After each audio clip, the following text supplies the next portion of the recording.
Зимний вечер. Мною необыкновенно. Никто не снежный тебя, как зверю завоет и заплачет.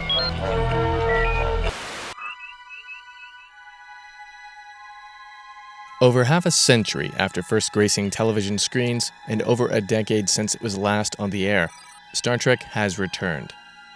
This new incarnation, Discovery, has given us a big, bold first season with a great deal to think about, and we are here to discuss it. Its qualities, its missteps, its dance with canon. Just what is Discovery actually about, anyway? What themes are interwoven throughout the story being told? Why might they matter? Where did this new Trek stumble? And where did it really succeed? Let's take a look. Would have very extra special powers.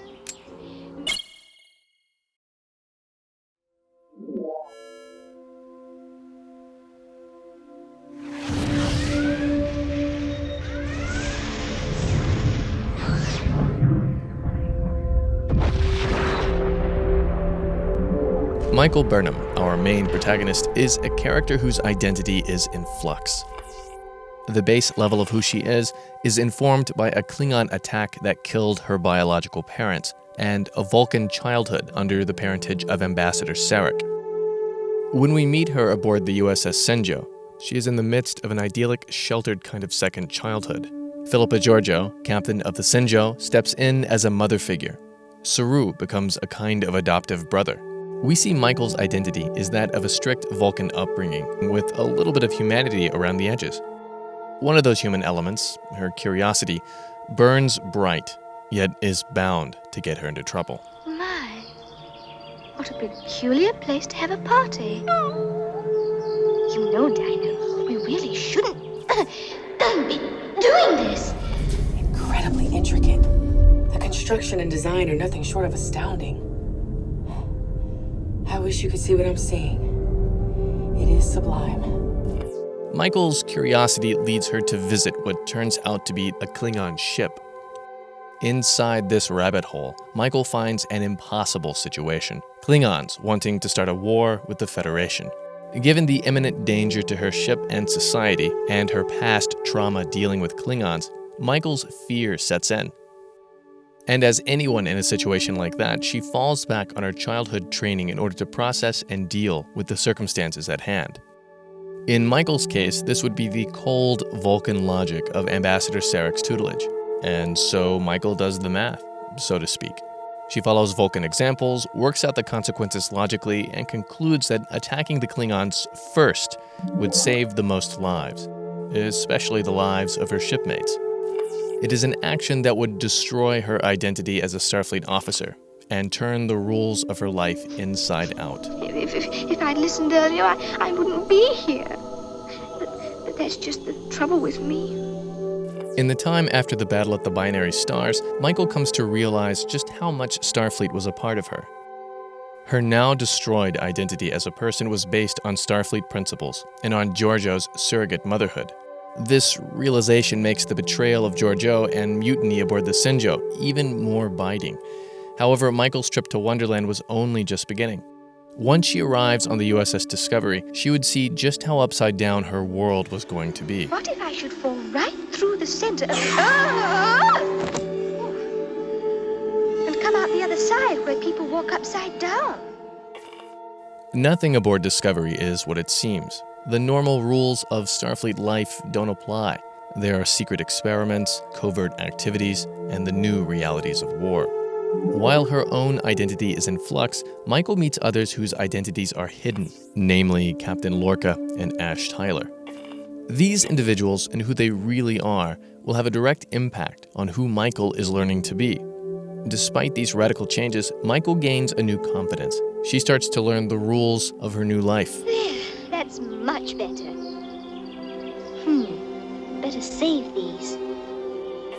As Michael's identity is being reconstructed, she is introduced to the very incarnation of why Federation principles matter, the Terran Imperial Universe.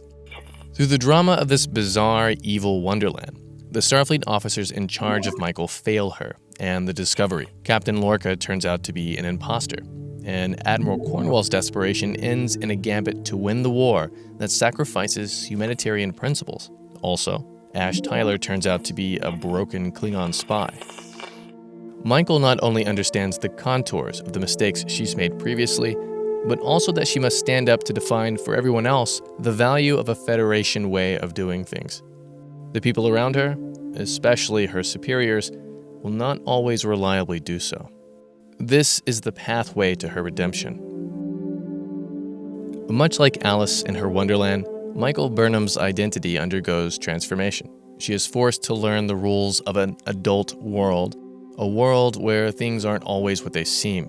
Her natural curiosity and razor-sharp intelligence continuously gets her into trouble, all the while providing novel, unexpected solutions to complex problems.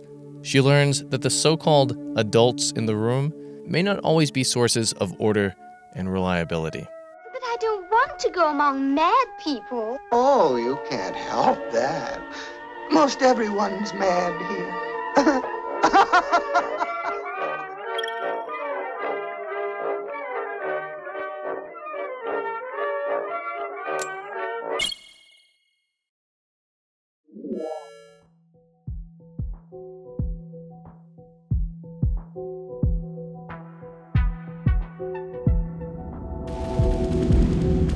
Redemption and rebuilding a demolished identity in an upside-down world are not the only themes at play in this new game of Discovery.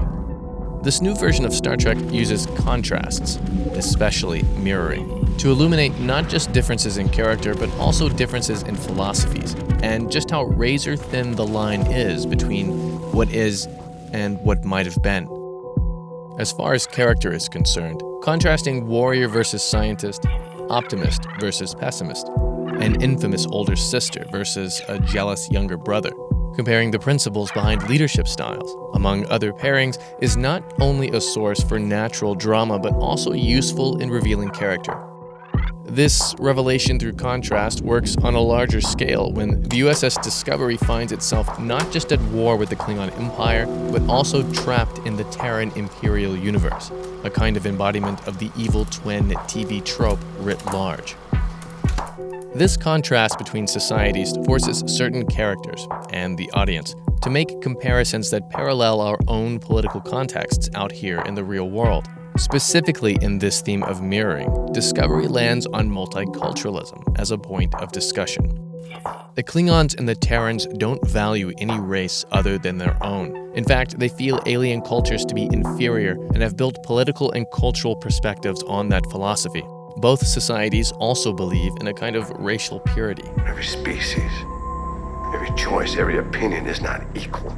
No matter how much they want it to be, the strong and the capable will always rise. You only live now to serve as witnesses of Klingon supremacy. We do not desire to know you, but you will know our great houses, standing as one under Kalis. The Federation, by comparison, is filled with aliens and humans, sharing the responsibilities of the Federation and Starfleet equally. No one alien race is inherently better than any other. Opinions and expertise, no matter their source, are valid. Both Klingons and the Imperial universe are used as foils to the Federation and analogs for the public rise of xenophobia, racism, and white supremacy in America's public discourse. Make the Empire glorious again, or remain Klingon, are rallying cries that have an echo in the coarsening politics of the early 21st century. Discovery transmits this conversation in a few ways, most notably in the obvious diversity of the crew, a feature of the franchise since 1966, but also in how the Discovery's crew is more apt to work as a team and more forgiving of the transgressions of others, versus the need to compete for position and ideological control, like among the Terrans and the Klingons. Criticism of humanity's natural tendency toward tribalism. In another crucial element in this conversation, Lorca, who believes that the merit of humans outweighs that of any alien, loses everything because of his need to have Prime Universe Burnham by his side while he rules over the Terran Empire. Lorca desires Burnham's participation because he feels that she is an exceptional human being, one whose intelligence and pragmatism over principle outshines even the Imperial version of Burnham. But the irony is that Burnham is a product of the Federation's multicultural society. Not only does she see Lorca's Terran perspectives on race as a weakness, indeed the Terran Empire shows Burnham the error of her earlier pragmatism, she herself is a product of a non-human, multicultural upbringing. Drink me. Better look first. For if one drinks much from a bottle marked poison, it's almost certain to disagree with one sooner or later.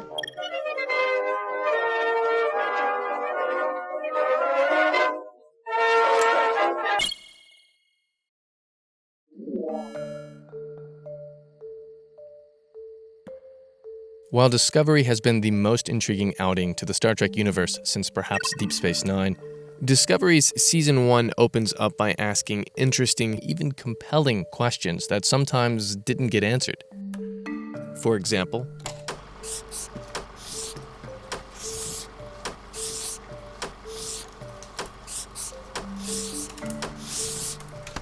the show's first season illustrates promise. Discovery can evolve into something truly spectacular. But despite all the wonderful things to like about this new show, the one word that can maybe describe Discovery so far is, perhaps, imbalance. This imbalance can be attributed to various causes. Leaning too hard on canon for legitimacy, working backwards to build a story from a specifically desired endpoint, or even behind-the-scenes trouble with production.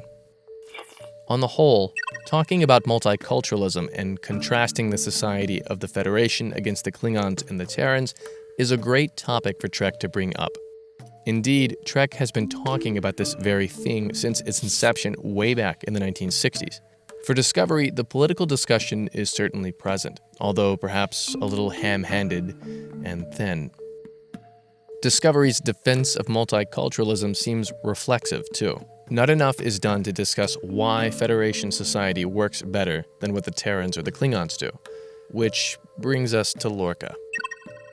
Lorca's twisty reveal as an imposter from the Terran Imperial universe came out along the lines of the themes being developed on the show, but it also came out two-dimensionally. His character flattened out to simple cartoon villainy in the end. It would have been more interesting for Lorca to realize the irony of his need for Burnham, or, after spending so much time in the Prime Universe and watching the machinery of the Federation in action, to see that the Terran Imperial way isn't the only way. Having Lorca take on this angle may have additionally provided the scaffolding of how to illustrate why the Federation's multiculturalism can really work, and it may have provided a more interesting internal conflict for Lorca to work through on screen, a way to balance both Lorca's character and the show's political topics.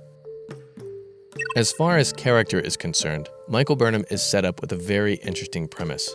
A human raised by Vulcans provides for ample drama, conflict, and internal discovery.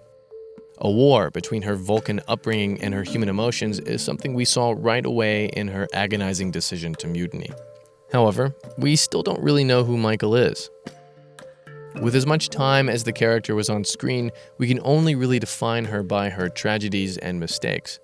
What's more, having her be Spock's sister specifically is both uninteresting and perhaps leaning too hard into asking the viewers for legitimacy, a matter we will address further in just a moment. Among the more interesting on-screen moments for Burnham are those in which her and Saru's relationship is explored. You stood by her side and learned everything she had to teach. The anticipated scenario, you would move up and out, captain your own starship. And I would take your place. I never got that chance. The revealing of Ash Tyler's true identity was handled poorly, but there is much to like about the character's possibilities. Most viewers saw Ash Tyler being Valk a light year away, almost as soon as he was introduced. But instead of focusing on what was supposed to be a Chronos-shattering plot twist, maybe instead focusing on exploring the ramifications of rape and PTSD would have been great directions to go for Tyler long-term. Tyler is a Klingon with a human persona, a brand new life form in the universe, and a great way to explore the human condition. a la Spock or Data. It seems his character arc ended in a bit of hand-waving, though, as the show sends him out into the universe with his torturer and lover, L'Oreal, instead of letting him stay aboard Discovery. Maybe the writers didn't know what to do with him. Zooming back out to the larger picture, it is necessary to ask whether it was beneficial to have both the Terran Empire and the Klingon Empire in this first season. Both presumably illustrate through contrast that the Federation is different than the racist, tribalistic philosophies that operate among the Terrans or the Klingons. Both empires are used in the show's discussion on multiculturalism, so why have both? As it stands, the Klingon War had no teeth, and so it became just one more loose end to tie up in the final episode of the season. A loose end that was handled very quickly. L'Oreal gains control of the Klingon Empire in, 6 minutes? Is that a record? One galactic foil to the Federation would have sufficed for this particular theme and conversation. And it is also important to note the show's over-reliance on canon. It seems to the viewer that Discovery isn't referencing canon as a consequence of existing in the same universe as Jonathan Archer or Captain Kirk or Bajor, but instead referencing canon as a means of legitimizing the show itself. Having Burnham be Spock's sister is a distraction to an otherwise great character setup. Tossing in a tribble on Lorca's desk during half the season while Ash Tyler is running around on the ship is another distraction. Having the Constitution-class Enterprise show up in the final moments of the show steals the thunder and originality that Discovery has built so far. I, for one, am not interested in seeing that ship in this show. That crew had their adventures, and no one is really interested in trotting over old ground. Part of the fear people had at the announcement of a prequel series has been validated, it seems. However, don't take these criticisms as the show being poorly executed. Far from it. There is much to love with Discovery. The visual effects are seamless, the camera work is cinematic, the performances across the board are excellent, and there is polish and consistency everywhere. The writing staff clearly loves Star Trek, and the way the vast majority of canon references are handled is much more subtle than the examples just listed. And the characters really are lovely. Stamets is a clear fan favorite with surprising and necessary revelations. Tilly ended up being the soul of the show. Lorca was the captain everyone loved to hate. Admiral Cornwell, although surprisingly unpunished for the attempted genocide of Kronos, is brilliant to watch and commands real presence. And Saru, the unsung hero of the ship, whose character arc was every bit as dramatic as Burnham's, really came through to be our favorite captain in the end. Forget handing Discovery over to some unnamed captain on planet Vulcan. Give Discovery to Captain Saru for Season 2, and let his and Burnham's sibling-like relationship work itself out naturally. Flesh out those intriguing background characters, and Season 2 practically writes itself. Discovery's first season is nothing short of bold, despite these various shortcomings. It stands out as one of the best openings to a Star Trek series since 1966. And the most relevant since Deep Space Nine. There is promise in these characters and their situations. The show is poised for greatness. And yet, one of the more common complaints about the show boils down to its structure, when compared to previous Star Trek. Discovery's gambit on the serialized format is quite a different move than we see in most of previous Trek. The necessity of making this change, however, is simple to understand.